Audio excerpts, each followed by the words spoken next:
So we are in the book of 2 Corinthians. We are in the second chapter. And let me just give you a little bit of a recap. For those of you who haven't been here with us for the whole first chapter, Paul starts writing this letter to a church that he spent a year and a half at. And at the end of the first letter he wrote them, he had intended to come back to them. He writes to them that he wants to come back to them. He wants to spend more time with them.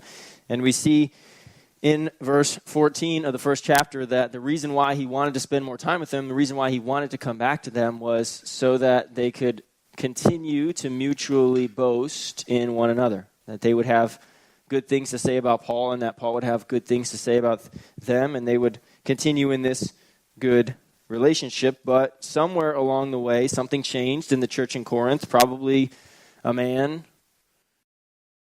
had a problem to the point where Paul hears about it, and instead of going to them, he says, I'm going to spare you the visit. I'm going to write to you instead. In the last section we looked at, Paul says, I wrote to you, he says, with much affliction, anguish of heart, and with many tears. But his purpose in writing to them and not coming to them was not to condemn them or tell them how horrible they were, but to love them. It says to show you my abundant love for you. So this is the situation that Paul's kind of defending himself in. The church in Corinth is like, why haven't you come to us? You were supposed to come to us. And he's trying to explain to them why he didn't come to them, why he wrote a letter instead.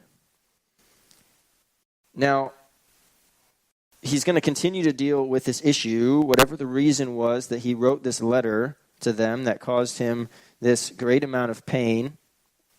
He's going to continue to address this issue. And I said today we're going to be talking about forgiveness. That's the section that we have today in 1 Corinthians chapter 2, starting in verse 5.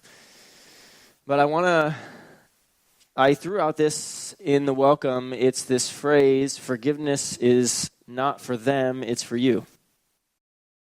I don't know how many of you have seen the movie Madea Goes to Jail. Tyler Perry's Madea Goes to Jail. Some of Austin's like, I'm not going to admit to it, even if I have watched it. Okay, it's a funny movie. One of the things in the jail scene when Medea's sitting in jail and they're talking about they're in jail counseling so that they can get time off their sentence, and she's going and the lady's there talking about the Bible, and one of the things they talk about is that forgiveness is not for them, it's for you. And they kind of pump this, and I've heard this pumped in churches. I've heard it pumped outside of churches and many books, even self-help books, when they talk about forgiveness. They recognize that forgiveness is a thing and it's good and it's helpful for healing. It's a way to get out your anger, your stress towards somebody and move on, because the reality is most of the people who we withhold forgiveness from go on living their lives and we're the ones stuck with it. Saying, I'm not going to forgive that person. I'm going to hold on to it. And so in response to that, people have often said things like, forgiveness is not for them, it's for you. It's not with the intention of letting them off the hook. It's not with the intention of making it so that they don't have consequences or that they don't have to accept responsibility for their actions. It's so that you can let go and move on. I think that's somewhat true. I do think there's an aspect of it that's true. I'm just not sure if we can go all the way to the point of saying it's not for them. It's definitely for you. That part's true. But I wonder if the passage we read today might tell us a little bit something different. Maybe forgiveness is for you and for them. So, one other thing before we jump into verse 5, I want to tell you that this kind of forgiveness that we're talking about in this passage is forgiveness of a repentant person. And what I mean by that is this guy's changed his mind. This guy's admitted that he was wrong. This guy has said, I did that wrong. I'll accept the punishment. And he's sorrowful for it. Okay, that's a different kind of forgiveness than somebody who's unrepentant. Okay, that's where it gets sticky. How do you forgive someone who's not repentant? That's not what we're talking about today. Another sermon for another day, another passage. Okay, but this is, what does forgiveness look like when the person on the other end is saying, I did that, it was bad, I knew it was bad. I'm willing to accept responsibility for it. What does that kind of forgiveness look like in that moment? So that's what we're talking about here. 2 Corinthians chapter 2, starting in verse 5, Paul says this. He says, let me clarify something for you on the front end. Now, if anyone has caused pain, he has caused it not to me, but in some measure, not to put it too severely, to all of you. So the situation is there's a man in the Corinthian church who is living sinfully, and probably in this tearful letter that he wrote them, he's probably in some sense rebuking this man, stop doing what you're doing, and encouraging the whole entire Corinthian church to hold him accountable. Do something. And they have. And Paul's saying, let me clarify something. What I don't think Paul's saying here is that the guy didn't hurt Paul at all. Just one verse before, in verse 4, Paul says, I wrote to you out of much affliction, anguish of heart, and with many tears. I don't think Paul's saying that this guy didn't hurt him at all. I think Paul's saying, in comparison, this guy hurt you way more than he hurt me. Here's what you should take away from that. Pain, deceit, destruction, bad choices, always affects the community closest to you the most. Always affects the people you love more than anybody else. This for me is what changed everything. For me, this was what made me realize I thought I was headed down a decent path, but I'm really not headed down as decent of a path as I thought. It was coming to this realization in my life that when I screw up, it's the people who I say I love the most that get hurt the most.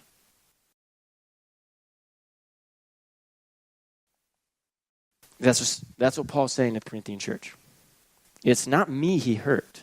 Paul's away somewhere else in a city. I just wanted to come back to you and be with you, but I'm away. He's with you, living with you. He caused more pain to you all than he even did to me. The reality is, when we live causing pain to the people around us, it's the ones who are closest to us who get the most hurt. Verse 6 says, for such a one, this guy that he wrote the letter about, for such a one, this punishment by the majority is enough. Now, we don't get how they punished him. We don't get what they did to him. We don't get what that looked like. All we get is the description that it was by the majority. Meaning the majority of the people in the Corinthian church said, yes, this guy's doing wrong, and we want to make sure he stops, so we're going to take this punishment, and we're going to do it together as a community. Last week, one of the things we talked about when attempting to love one another was that one of the reasons love is difficult is because it changes its mind. It responds to life situations. This person's living well, doing good things, so I'm trusting them and honoring them. But then they started lying and not being trustworthy anymore. And so my job is not to love them the same as I was loving them over here. Now I got to love them differently because boundaries got to look different. And our love has to change, which is what makes it difficult. Punishment also has to change. Also difficult. If you have kids, you know this, right? Can't punish every kid the same. Can't punish every kid for the same length of time. I don't have kids, but I have a soccer team. There are some kids that I can tell to go run a lap, and that will be the worst of it. I mean, they won't do anything bad for the rest of practice. If they're anything like me, I'll go run 10 laps. I'll run for the whole practice. But don't make me do push-ups, because... And so I figured this deal out. And I told my kids up front at the beginning of the season, look, punishment's going to be different. And don't come to me saying, it's not fair, I had to do this, and he only had to do that. I said, I am going to pick what I believe is the worst punishment for you, and it's going to be different for this kid and for that kid and for this kid, so that you know that you can't do whatever it is I didn't want you to do. So we get this. And so it makes sense here that Paul says then, for such a one, this punishment by the majority is enough. He says, you've been punishing, that's good. Now it's enough. We're done.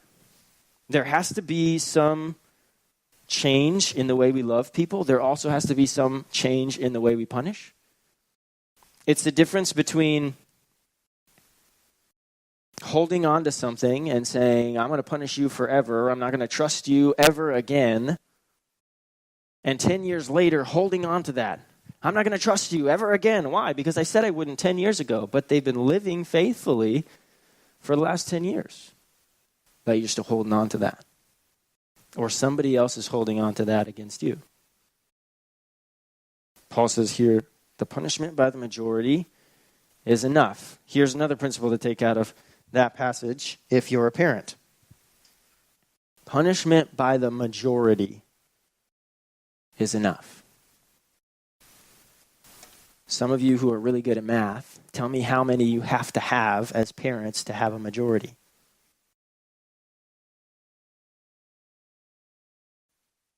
More than half. Which means one doesn't cut it. If punishment by the majority is enough, and we kind of know this intuitively, right? If you're trying to set a boundary, you're trying to set a standard with somebody, and they can just go over to X person and they don't have that boundary, they don't have that standard, you're kind of left sitting over here going, what's the point? Why am I setting these boundaries when they can just go get the exact same thing that they want from Joe Schmo over there? It's pointless, or it feels pointless, because you can't carry out effective punishment as the minority. It doesn't work. If you only have one of you as a parent, you have 50%. You do not have the majority. The only other option is to be unified. Luckily, with only two, you either get 50% or you get 100%. It's a pretty good gap, but you need both. Because any punishment that you try to carry out without the majority ain't going to happen. It's punishment by the majority that's effective. Let's keep reading to verse 7. Paul's going to plead with them even more. He says this is what they should do in response. Instead of continuing the punishment from the majority, he says, so you should rather turn and forgive and comfort. Or he may be overwhelmed by excessive sorrow. So here's the deal. If there's punishment, but no forgiveness, you get that he's actually worse off in the end. If there's punishment without the forgiveness piece, Paul says he might be overwhelmed by excessive sorrow. You don't have to think too hard to come up with what happens to people who are overwhelmed by excessive sorrow. Things like suicidal, things like cutting come into my mind. People who are feeling sorry for what they did, and somebody's just got the hammer fist of punishment going, you're never going to get away from this. You're never going to get out from under it. You're never going to be trustworthy again. You're never going to be honorable. You can't do anything that's going to please anybody ever again. Paul's concerned that this man's going to be overcome by excessive sorrow. So how does that fit with forgiveness is not for them, it's for you? To me, it doesn't really fit. I think all those things that they're going for when people say things like that are true. I do think forgiveness is about releasing things. I do think forgiveness allows us to move on when we would be stuck otherwise. I do think majority of time the people who offended us are living their life not even thinking about us, and if we don't forgive, the one it's really affecting is us. But I do think in some cases, specifically when people are repentant, they know what they did was wrong. They want to make it right. They're willing to accept the punishment from the whole community. In this case, forgiveness is not just for you. It's for this guy. It's for them too. It's dual. It's both. Maybe a more accurate phrase is forgiveness is most of the time for you, or first off for you, but it's also for them if they're repentant. He's going to plead with them again in verse 8. He says, "So I beg you, I'm urging you, asking you intently, reaffirm your love for him." That's not just lip service. Reaffirm here means to show. So he's saying, don't just tell him you forgive him, show him. Now, I don't know what the punishment was, so I don't know what that looks like for them.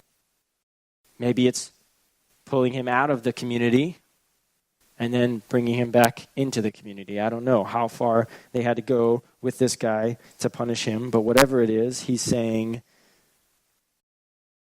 don't just say it with your words, do it with your actions.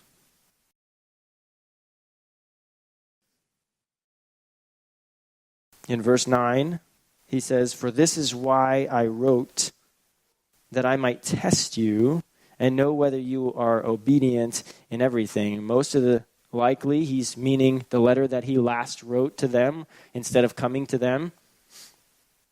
He's saying, this is why I wrote to you. I wrote to you before to see if you would be obedient in punishing them. Now, ironically, he's telling them again, now I'm telling you to forgive them. I was telling you before, you need to take care of this. Now I'm telling you, you need to forgive. He's telling them, I want to see whether you're going to be obedient, whether you're going to understand these things.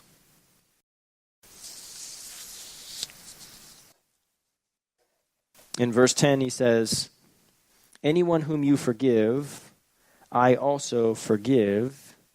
Indeed, what I have forgiven, if I have forgiven anything, has been for your sake in the presence of Christ." Here's what happens most of the time when a letter gets written to a church. Most of the time, the letter gets written, carried, brought to the church, and read in front of everybody. So Paul has written this past letter, of which he said what this guy is doing is not right, probably read in front of everybody. They decided to punish as a community. Now, here's what I think Paul's doing. He's making sure that this guy knows he forgives him too. He tells the Corinthian church, anybody who you forgive, I'm forgiving too. Because he probably heard the first letter of all that Paul had to say against whatever it is he was doing. And now Paul wants to make sure he knows, I forgive you too. I'm not just asking a people to do something that I'm not willing to do myself. The punishments that you have for people who have done things against you are most effective in forgiveness. It's the final piece that keeps them out of this excessive sorrow.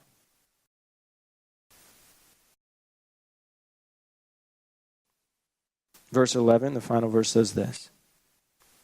It's curious. He brings Satan in kind of abstractly. He says, I'll read the last half of verse 10 again. Indeed, what I have forgiven, if I have forgiven anything, has been for your sake in the presence of Christ, so that we would not be outwitted by Satan, for we are not ignorant of his designs.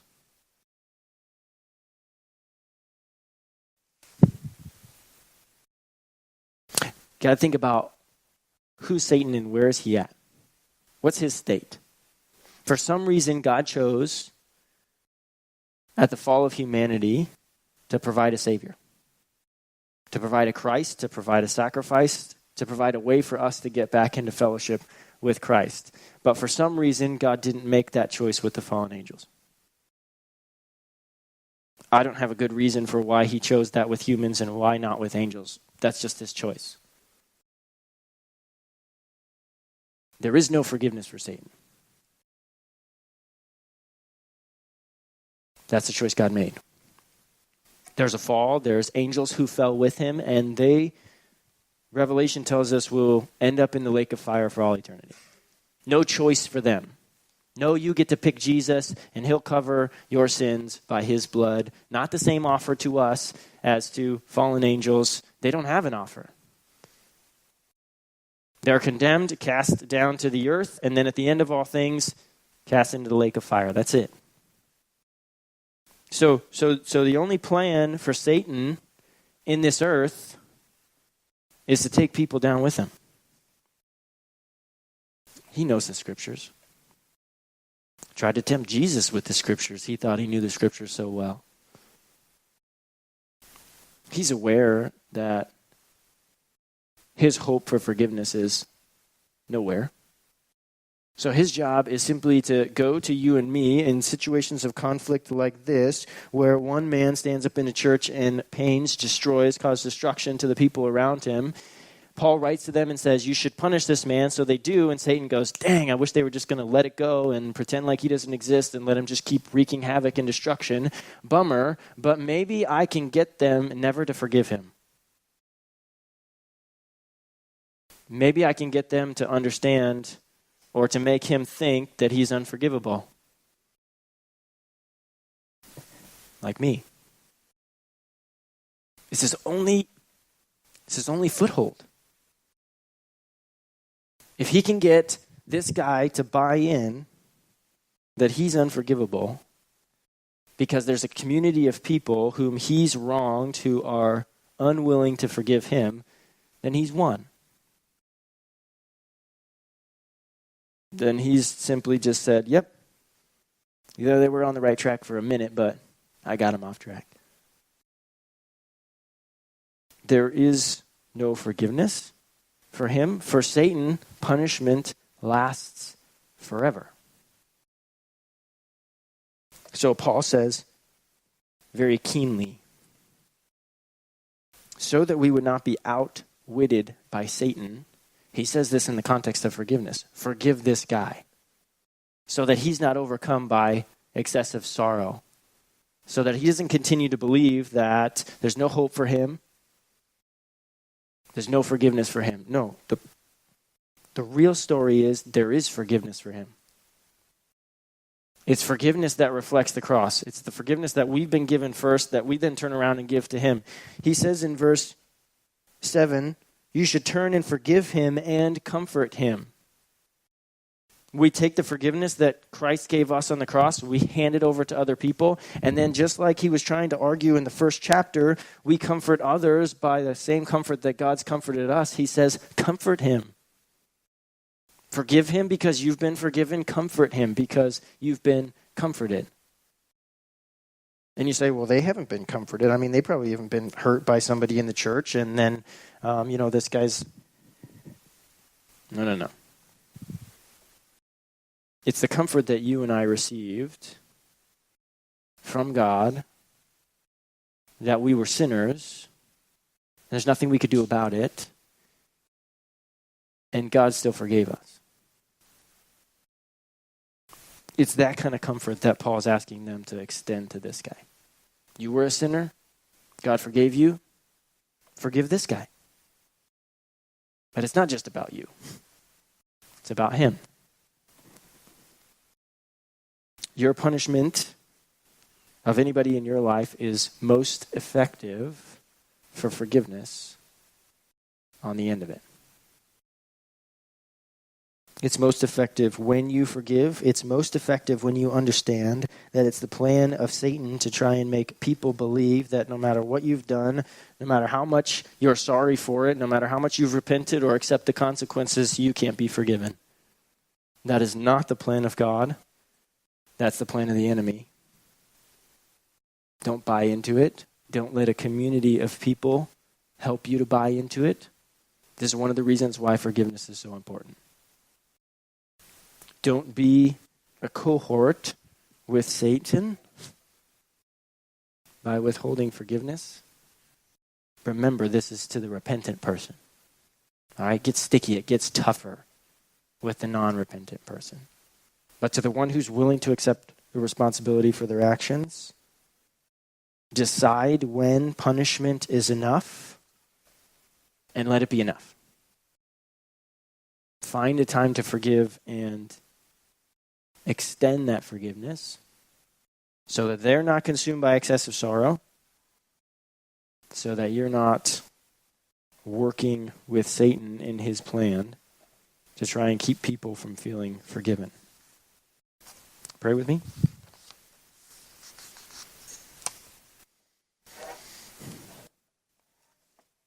God, the hard part about all this forgiveness and love is that it's not black and white.